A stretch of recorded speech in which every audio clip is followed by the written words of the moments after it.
मयूरभंज पश्चिम जिला कांग्रेस कमिटी तरफरु लिखित जणाइछंती घूर्णझड़े मृत्युवरण करिथिबा 2 जनंकु 25 लाख लेखाने आर्थिक अनुकंपा राशि दिया जाऊ। मयूरभंज पश्चिम जिला कांग्रेस कमिटी तरफरु लिखित जणाउ अछु कि आंभ करंजिया ब्लॉक अंतर्गत बड़ा दरी टाटो बाटपड़सा मिरिगिनेंडी ग्राम पंचायतर विभिन्न ग्राम में गत रविवार दिन एक प्रलयंकारी घूर्णझड़ प्रभाव में प्राय 465 परिवार अल्प बहुत क्षतिग्रस्त होइछंती। एथिरे 2 जन व्यक्ति एक करंजियार पुराना पानी ग्रामर मालती महांत 2 केन्दुझर जिल्लार पाटना बलक हलदीबटा ग्रामर पुलिस नायक चिन्हट होई डाक्तरी माइना होइथिबा मृत्युवरण करिथिबा बेले 9 जन व्यक्ति अति गुरुतर आघात होई केन्दुझर सरकारी डाक्तरखाना और कटकर बड़ सरकारी डाक्तरखाना चिकित्सित हेबा पाई जाइछंती। आउ 41 जन घूर्ति बत्यार प्रकल्प अल्प बहुत आहत होई करंजिया अंचल चिकित्सित हेउछंती।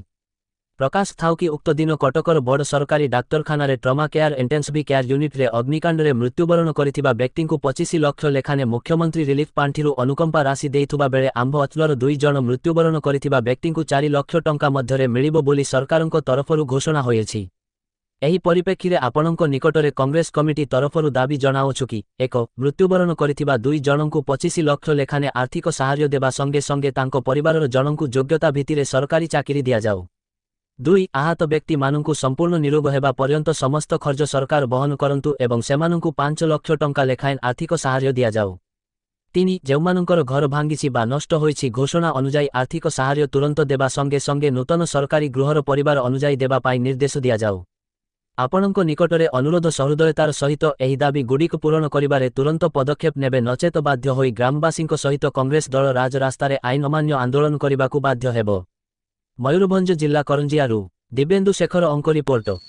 गत रविवार दिन जो घटना घटला अभूतपूर्व घटना आम करंजिया ब्लॉक रो ये जो प्राय 5टी पंचायत रे जो घटना घटी से सरकार जो साहाय्य मिलवा कथा ठीक भाव में अद्यवधि मिलूना क्या 2टा 5टा रूम भांगी क्या 2टा तिरपाल मिली क्या 7टा भांगी क्या 4टा मिली वर्षा खरारे सेमती बाहर पड़ रही रंधा जिनस पैसा मिली किंतु रंधा खाद्य जो एते निम्न मानर आपण माने निजे देखले उपजिलापाल पाखे दाबी कलापर सी सरजमीन तदंत करी उपजिलापाल ठीक मूल्य मानर खाद्य देवाई से आज निर्देश देते उपजिलापाल महोदय। काली तिरपाल बांटा कथा बंटा हो पारानी कारण एमएलए और मंत्री आसिले पर बांटा हम पुणी आज जाकि बांटी शुणा जाऊँगी। आपण मैंने जानवा दरकार आम लोक को 2 जन जो मरीगले 4 लाख टंका मुख्यमंत्री घोषणा कर जो कटक रे मरीगले बड़ डाक्तरखाना आपण मैंने जानी 25 लाख दाबी सहायता राशि कहते तेणु ये सब जिनस आज आम लिखित भाव में मान्यवर ओडिशार मुख्यमंत्री पाखे दाबी जनईचु उपजिलापाल जरिया जे आम लोक जो 2 जन मरी 25 लाख टंकार आर्थिक सहायता देवा संगे संगे परिवार शिक्षागत योग्यता अनुसार गोटे गोटे चाकरी दि जाऊ। जो 9 जन सीरीयस केउंझर रे आउ कटक बड़ डाक्तरखाना चिकित्सित होती संपूर्ण सुस्थ होगा पर्यंत सबु प्रकार आर्थिक सहायता सरकार बहन करंतु एवं 5 लाख टंकार आर्थिक सहायता देई तांकर परिवार को बंचापी राहा दिंतु। आ करंजिया अंचल रे जो केत जन खंडिया खाबरा होकर प्राय 41 जन पड़ी संपूर्ण प्रकार साहाय्य दि जाऊ।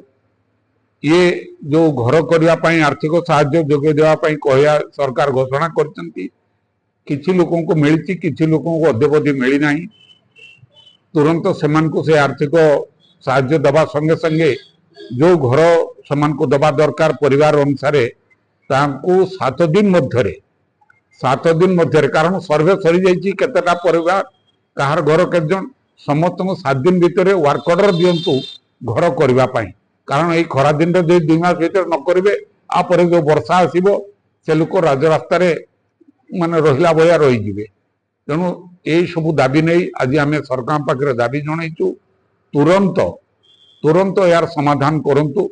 आम मुख्यमंत्री आम अंचल सब कथा से जानी ଆମର ଚଳनी ମଧ୍ୟ ସେ ଜାଣିଛନ୍ତି। ତେଣୁ ମୁଖ୍ୟମନ୍ତ୍ରୀଙ୍କ ପାଖରେ ଆମର ଦାବି ତୁରନ୍ତ ଏହାର ସମାଧାନ କରନ୍ତୁ। ମନ୍ତ୍ରୀ 2 ଜଣ ଆସନ୍ତୁ, ନିଜେ ତଦବିର କରନ୍ତୁ। ଖାଦ୍ୟ ଯେଉଁ ଯୋଗା ହେଉଛି ଠିକ ଭାବରେ ଉପଜିଲ୍ଲାପାଳଙ୍କୁ ତ ନିର୍ଦ୍ଦେଶ ଦେଇଛନ୍ତି ମାନର ଦିଆଯାଉ ବୋଲି, ସିଏ ବି ତଦବିର କରନ୍ତୁ। MLA ମହୋଦୟ, ମନ୍ତ୍ରୀ ମହୋଦୟ ଆସିକିରି ନିଜେ ସରଜମିନ ତଦନ୍ତ କରନ୍ତୁ କୋଉ ଧରଣର ଖାଦ୍ୟ ଯୋଗା ହେଉଛି। ଇଏ ହେଲା ଦାବି। ଆଉ ଯେଉଁ ଚାକିରି ବାକିରି କଥା କହିଛୁ ୟାକୁ ତୁରନ୍ତ ଏହାର ସମାଧାନ କରିବା ପାଇଁ ସରକାରଙ୍କ ପାଖରେ ଆମେ ଦାବି ଜଣାଉଛୁ।